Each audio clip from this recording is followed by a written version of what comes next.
Assalamualaikum warahmatullahi wabarakatuh. Alhamdulillah. Alhamdulillahilladzi arsala rasulahu bil huda wa dinil haqq liyudhhirahu 'ala ad-dini kullihi wa kafa billahi shahida. Asyhadu an la ilaha illallah wahdahu la syarika lah wa asyhadu anna Muhammadan 'abduhu wa rasuluhu la nabiyya ba'dahu. Allahumma shalli wa sallim 'ala sayyidina Muhammadin wa 'ala alihi wa ashabihi ajma'in. Rabbi shrah li sadri wa yassir li amri wa hlul 'uqdatam min lisani yafqahu qawli. Para alim ulama, para asatidz, para guru, para pengurus Masjid Al-Akbar yang mudah-mudahan berfirman Allah Subhanahu wa taala. Malam ini kita masuk malam ke-22. Tapi juga ada peluang untuk malam Lailatul Qadar. Rasulullah sallallahu alaihi wasallam mengajarkan kita 3 kurikulum utama di dalam bulan suci Ramadan. Surat Al-Fatir ayat 29. A'udzu billahi minasyaitonir rajim. Bismillahirrahmanirrahim. Innal ladzina yatluna kitaballah wa aqamus shalah wa anfaqu mimma razaqnahum sirran wa 'alaniyah yarjuna tijaratan lan tabur. Sesungguhnya orang-orang yang senantiasa membaca Al-Qur'an, dibaca dengan istiqomah, dengan jumlah yang banyak, dan orang-orang yang senantiasa mendirikan sholat, baik sholat sunnah maupun sholat wajib, dan orang-orang yang senantiasa istiqomah bersedekah ketika sembunyi-sembunyi maupun ketika terang-terangan, yarjuna tijaratan lan tabur. Mereka adalah orang yang berharap perniagaan yang tidak akan pernah rugi. Dan inilah kurikulum di bulan Ramadan, 3 amalan termasuk di dalam 10 yang terakhir. Mari kita bahas satu persatu. Yang pertama, masalah orang-orang yang mendirikan sholat. Mari kita lihat dalam satu hari satu malam, sholat kita apa saja. Habiskan di malam-malam 10 terakhir di bulan suci Ramadan. Yang pertama adalah sholat 5 waktu. Diupayakan dalam 10 terakhir ini kita melakukan sholat berjamaah di dalam masjid. Karena sholat terbaik adalah sholat di dalam masjid. Coba saya tanya kepada bapak sekalian, kalau ada laki-laki di 10 hari terakhir bulan Ramadan, sholatnya di rumah pahalanya berapa? Berapa coba? Man jaa bil hasanati falahu asyru amthaliha. Orang-orang yang sholat di rumah sendirian pahalanya 10.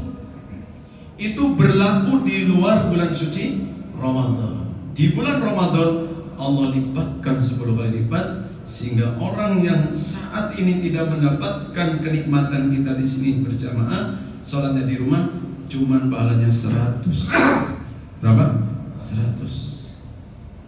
Bapak yang hadir di masjid ini kalikan 27, 2.700. Pantes Bapak kelihatannya wajahnya calon penghuni surga. Amin. Ya. Ibunya juga kan gak kelihatan. Sekalipun sholat berjamaah pikirannya kemana-mana gak apa-apa, daripada kemana-mana gak sholat. Jadi sholat berjamaah itu lebih baik daripada sholat sendirian. Ya, Ustadz, saya kalau jamaah pikirannya kemana-mana, daripada kemana-mana nggak sholat. Luar biasa. Nah, inilah amalan pertama di bulan Ramadan, sholat 5 waktu, karena tidak ada yang bisa mengalahkan kedudukan sholat 5 waktu. Kita cari lagi yang bisa kita lakukan, sholat rawatib 12 rakaat. Rasulullah SAW bersabda, "Man shalla fi yaumin wa lailatin 12 raka'atan, bunya lahu baitun fil jannah." Barang siapa yang sholat sehari semalam 12 rakaat, Allah akan bangunkan istana di surga. Amin. Rabbal alamin. Istana apa? Enggak main-main. 12 rakaat itu adalah karpet merah untuk masuk surganya Allah Subhanahu wa taala. Arba'an qabla dhuhri, 4 rakaat sebelum zuhur. Ustaz, saya biasanya 2, enggak apa-apa. Ada dalilnya juga. Wa raka'ataini ba'daha, 2 rakaat setelah zuhur. Berapa? 6. Wa raka'ataini ba'dal isya'i, ba'dal maghribi, ba'dal isya'i, wa raka'ataini qabla subhi. Ini adalah jalan pintas menuju surga tanpa melalui hisabnya Allah Subhanahu wa taala. Gunanya buat apa? Untuk menambal kekurangan sholat 5 waktu kita. Mungkin kita sholat 5 waktu nggak fokus sehingga pahalanya kurang. Ketika ditimbang oleh Allah, jomplang, ringan kalau ringan. Kata Allah, wahai malaikat, lihat sholat rawatibnya. Ternyata banyak, ya Allah, sholat rawatibnya lebih bagus dari sholat 5 waktunya. Kok ada ya? Ada juga. Itu ditambal kekurangan sholatnya sehingga menjadi berat dan dia akan masuk surganya Allah Subhanahu wa taala. Kita cari lagi sholat mutlak. Mana sholat mutlak? 4 rakaat sebelum asar. Siapa yang melakukan 4 rakaat sebelum asar, dagingnya diharamkan oleh Allah dari api neraka. Berarti ke surga. 2 rakaat sebelum maghrib, 2 rakaat sebelum isya. Mana dalilnya? Bainal adzani wal iqamati as-shalah. Setiap ada adzan dan qomat ada sholat mutlak. Lagi kita cari sholat tarawih sebagai penggugur dosa-dosa kita. Sholat tarawih yang benar gimana? Ngikutin imam sampai witir. Ya, jadi nanti nggak boleh pulang ya. Jadi temanin saya, bila perlu saya udah pulang, bapak masih di sini. Ya. Mana dalilnya? Man qoma ma'al imam. Barang siapa yang sholat tarawih membersami imam hatta yang sharifat, sampai selesai Bapak Ibu, kutiba lahu qiyamu lailatin, maka dia dicatat oleh Allah seperti tahajud semalam suntuk. Jadi ada di masjid saya baru 8 muntaber. Apa muntaber? Mundur tanpa berita. Kemana Pak? Ngabisin tajil. Padahal udah habis tajilnya. Ya. Jadi sampai mendampingi imam sampai sholat witir, Allah kasih bonus sholat tarawih kalian kayak sholat semalam suntuk. Amin ya rabbal alamin. Habis itu kita cari lagi sholat duha. Sholat duha ada 3 di awal. Kapan mulainya? 1,5 jam setelah sholat subuh. Pada sekitar jam 6, maka orang menyebut sholat syuruk. Jadi sholat syuruk tidak lain adalah duha di awal. Fungsinya apa? Mendapatkan pahala haji dan umroh. Man shallal ghadata fi jama'atin. Siapa yang sholat subuh berjamaah di masjid, thumma qa'ada, lalu dia duduk, yadhkurullah, berzikir pada Allah, thumma hatta tatlu'a syamsu, sampai terbit matahari, thumma shalla raka'ataini, kemudian sholat 2 rakaat, maka pahalanya seperti haji dan umroh. Tapi nggak bisa gantiin haji. Jadi pulang nggak boleh dipanggil Pak Haji dulu, baru pahalanya dulu. Sholat duha di tengah jam 8 sampai jam 10. Ada sholat duha lagi 2 rakaat, fungsinya bersedekah kepada Allah. 360 persendian yang ada dalam manusia, setiap persendian menuntut sedekah. Sholat duha 2 rakaat menggantikan sedekah ya 360 persendian. Lalu duha terakhir jam 10 sampai jam 11 adalah untuk melancarkan rizki bagi yang mencari rizki. Yang nggak nyari enggak. Seperti itu.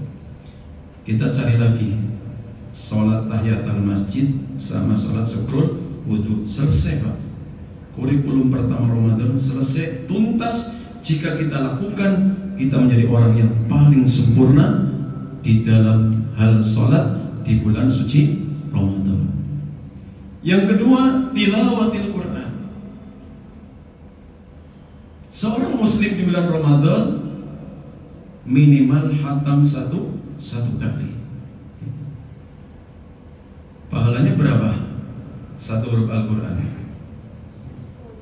Man qara'a harfan min kitabillah, barang siapa yang membaca 1 huruf dari Al-Quran, falahu hasanatun wal hasanatu bi asyri amsalihha. 1 huruf Bapak Ibu mendapatkan pahala 10. Itu di luar Ramadan. Di dalam bulan suci Ramadan Allah lipatkan 10 kali lipat, jadi 1 huruf Al-Quran 100. Berbahagialah yang udah hatam malam ini. Amin ya rabbal alamin. Bagi yang mau hatam 1 kali Bapak Ibu, cicil duhur 2 lembar, asar 2 lembar, maghrib 2 lembar, isya 2 lembar, subuh 2 lembar. Itu kita merasa tidak baca Quran, tapi kita sudah hatam 1 juz dari Al-Quran. Pada malam takbiran kita akan diwisuda oleh Allah dengan status S1 sarjana. Diwisuda oleh Allah. Yang hatam 5 kali Allah akan wisuda magister S2. Yang hatam 10 kali Allah akan berikan wisuda doktor atau S3. Masya Allah. Al-Quran hurufnya ada 1.027.000 versi Imam Ibnu Katsir. Berapa Pak? 1.027.000 dari Al-Fatihah sampai An-Nas. Dengan pahala 1 huruf 100, maka pada malam takbiran Bapak Ibu hatam 1 kali, Bapak Ibu akan mendapatkan pahala 102.700.000 pahala. Dan itulah anak tangga yang Allah bangun untuk mengantarkan Bapak Ibu surga, karena surga adanya di Sidratil Muntaha. Masya Allah. Yang hatam 10 kali Allah akan berikan pahala 1.027.000.000 pahala. Masya Allah. Banyak gak Pak? Banyak. Nah, lisan terbaik adalah lisan yang senantiasa mengeluarkan huruf-huruf Al-Quran. Tenggorokan yang paling mulia di hadapan Allah adalah tenggorokan yang senantiasa mengalir huruf-huruf Al-Quran. Kerongkongan terbaik yang bercahaya pada hari kiamat adalah kerongkongan yang senantiasa dilalui huruf-huruf Al-Quran. Orang-orang terbaik adalah para pembaca Al-Quran. Mereka adalah ahlullah, keluarga Allah Subhanahu wa ta'ala. Amin ya rabbal alamin. Silahkan hatamkan minimal 1 kali, maksimal 10 kali ya. Jangan banyak-banyak, pasti gak bisa. 10 kali aja ya, maksimal. Ada yang udah hatam? Banyak ya. Iyalah, nenek di masjid saja khatam malam kelima. Siapa yang udah khatam? Saya, Ustaz. Kapan mulainya, Bu? Ramadan 2024. Masya Allah. Setahun, gak apa-apa. Paling penting khatam. Kurikulum ketiga adalah banyak bersedekah di bulan suci Ramadan. Cuma ini aja kegiatan Ramadan kita itu 3: sholat, baca Quran, sedekah. Ya. Man fattara sha'iman. Siapa yang membukakan orang-orang yang berbuka puasa, falahu mithlu ajrihi, dia mendapatkan pahala orang yang berpuasa tanpa mengurangi pahala orang yang berpuasa. Apalagi ini malam Lailatul Qadar, ya, bawa duit, ya. Kalau ada 100 boleh, kalau ada 50.000 boleh, nggak ada 50, nggak ada 20, nggak ada 10, nggak ada goceng, nggak ada goceng 2.000, nggak ada 2.000, 1.000, nggak ada 1.500, emang masih ada? Bukannya buat ngerik gitu. 500 nggak ada pun transfer 200.000. Masya Allah. Kalau seandainya malam ini malam Lailatul Qadar, lalu Bapak mentransfer ke rekening masjid, atau Bapak memasukkan ke kotak 100.000, lalu berbarengan dengan malam Lailatul Qadar, Bapak di Lauh Mahfud tercatat sedekah 100.000 selama 1000 bulan. Maka mari kita berlomba-lomba di dalam bulan Ramadan ini bersedekah di jalan Allah Subhanahu wa taala. Mudah-mudahan 3 kurikulum ini dapat kita laksanakan dengan baik dan kita akan menjadi orang bertakwa kepada Allah Subhanahu wa taala. Wassalamualaikum warahmatullahi wabarakatuh.